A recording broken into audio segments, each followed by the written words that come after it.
ئەو خوشکەیە پێشتر لە کەنەما عملیاتی کردبوو چەند کیلۆ بی ئەو کاتێکی کەم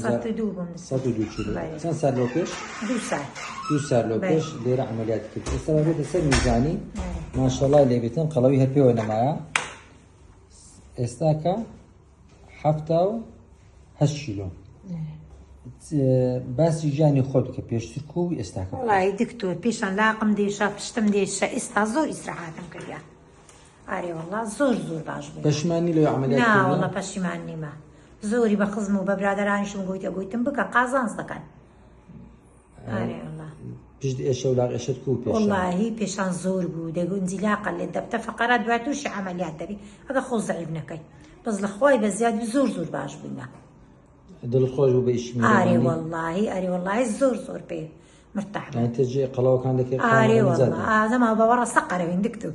ئەگۆ دێرێ بڕوخێ خەڵەوی ئارێ وەڵا هەزار چەند کەسم لە عەینەگۆ عملیات کردیان وەڵاهی بەس خوشکەکان بەس خزمەکان و ناسیارەکان ئەوان زۆرتر هاتینە تەجعید کردن ئارێ وەڵا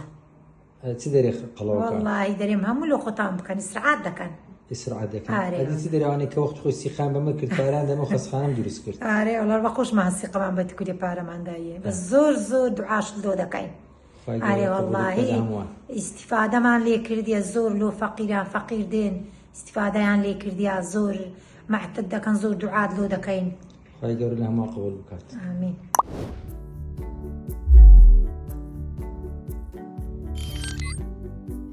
میهرەبانی